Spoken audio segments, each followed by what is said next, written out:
warahmatullahi wabarakatuh. Perkenalkan, nama saya Lydia Intan Vega, NIM saya 2021271012. Di video kali ini saya akan menjelaskan dan memaparkan hasil dari UAS Manajemen Kas dan Portofolio. Yang pertama, saya akan menjelaskan dari maksud dari tujuan investasi mengalahkan inflasi. Tujuan dari investasi yang mengalahkan inflasi adalah untuk menjaga daya beli atau nilai real dari uang dari waktu ke waktu.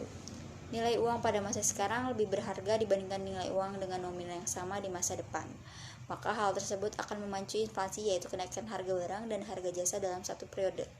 Intinya tujuan dari investasi yang mengalahkan inflasi adalah untuk melindungi kekayaan kita dan memastikan bahwa uang kita tetap bernilai seiring berjalannya waktu, sehingga kita dapat mencapai tujuan keuangan jangka panjang dan dengan lebih baik. Maksud dari tujuan investasi yaitu pendapatan pasif. Pendapatan pasif ini sendiri adalah uang yang dia dapatkan tanpa harus melakukan pekerjaan aktif secara langsung.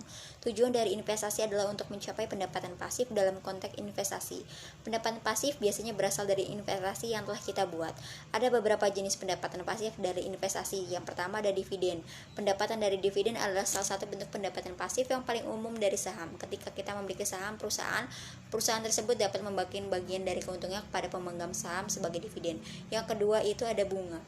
Bunga adalah pendapatan pasif yang diperoleh dalam berinvestasi dalam obligasi atau instrumen keuangan lainnya yang membayar bunga secara berkala pada pemegangnya.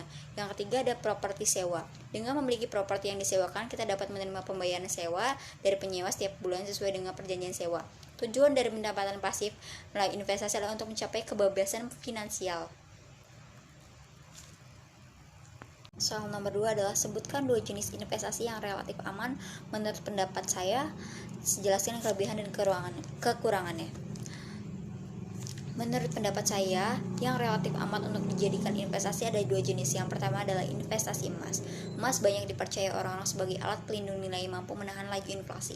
Bahkan ketika terjadi gejolak ekonomi seperti dampak dari pandemi tahun-tahun kemarin. Investasi di emas bisa dimulai dengan modal yang kecil. Investasi emas telah lama dianggap sebagai salah satu aset safe haven atau tempat berlindung yang aman dalam jangka panjang. Beberapa alasan mengapa emas sering dianggap sebagai investasi yang relatif aman.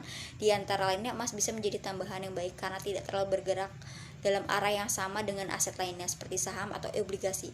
Emas relatif mudah diperdagangkan dan dapat diuangkan dengan relatif cepat dibandingkan dengan berbagai jenis investasi lainnya.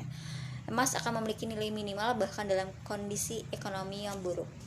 Kekurangan dan kelebihan dari emas. Kekurangan yang pertama adalah nilai pasar fluktuatif. Harga emas dapat berfluktuasi secara signifikan dalam jangka pendek dan terutama terkait dengan perubahan permintaan dan kondisi pasar. Yang kedua adalah potensi keuntungan terbatas. Meskipun emas bisa menjadikan bagian terpenting dari portofolio yang beragam, potensi keuntungannya mungkin lebih terbatas dibanding dengan investasi lainnya. Yang ketiga adalah resiko kehilangan. Adalah resiko terbesar yang harus diwaspadai, terutama jika emas dijadikan investasi berupa perhiasan yang digunakan dalam aktivitas sehari-hari. Hal ini dapat terjadi kehilangan. Yang keempat adalah harga emas yang lambat. Walau terkadang cenderung mengalami peningkatan, keadaan ekonomi dalam keadaan yang tidak stabil. Kelebihannya adalah yang pertama adalah jadi alat tukar, yang kedua menjadi dana darurat, yang ketiga adalah mudah dicairkan, yang keempat adalah dapat dibeli sesuai keinginan kita. Menurut saya aman dalam berinvestasi adalah investasi jenis deposito. Umumnya dianggap sebagai investasi yang relatif aman. Deposito adalah produk perbankan di mana kita menempatkan sejumlah uang pada bank jangka waktu tertentu dengan tingkat bunga tetap. Kelebihan dari deposito ini sendiri adalah keamanan terjaga. Keamanan deposito dianggap sebagai investasi yang relatif aman karena dana diasuransikan oleh lembaga penjamin deposit. Jika bank tempat kita deposito mengalami kebangkrutan, kita akan mendapatkan kembali dana hingga batas tertentu yang dijamin oleh lembaga penjaminan. Yang kedua adalah stabilitas pengembalian. Deposit menawarkan tingkat bunga tetap selama jangka waktu tertentu. Yang ketiga, tidak terpengaruh oleh perubahan pasar. Nilai deposit tidak terpengaruh oleh fluktuasi pasar atau perubahan suku bunga selama jangka waktu deposito berlangsung. Kekurangan dari deposito yang pertama adalah rendahnya tingkat pengembalian. Salah satu kelemahan utama deposito adalah bahwa tingkat pengembalian cenderung lebih rendah daripada investasi lainnya. Kurang yang kedua dari deposito adalah terbatasnya likuiditas. kita harus menempatkan dana dalam jangka waktu tertentu, biasanya beberapa bulan hingga beberapa tahun, tergantung pada ketentuan bank. Jika kita membutuhkan uang sebelum jatuh tempo, mungkin kita akan dikenakan penalti yang akan mengurangi pengembalian kita. Yang ketiga adalah potensi kerugian oportunis. Saat dana kita berada dalam deposito, kita kehilangan kesempatan untuk berinvestasi dalam aset lainnya yang bisa memberikan pengembalian yang lebih tinggi.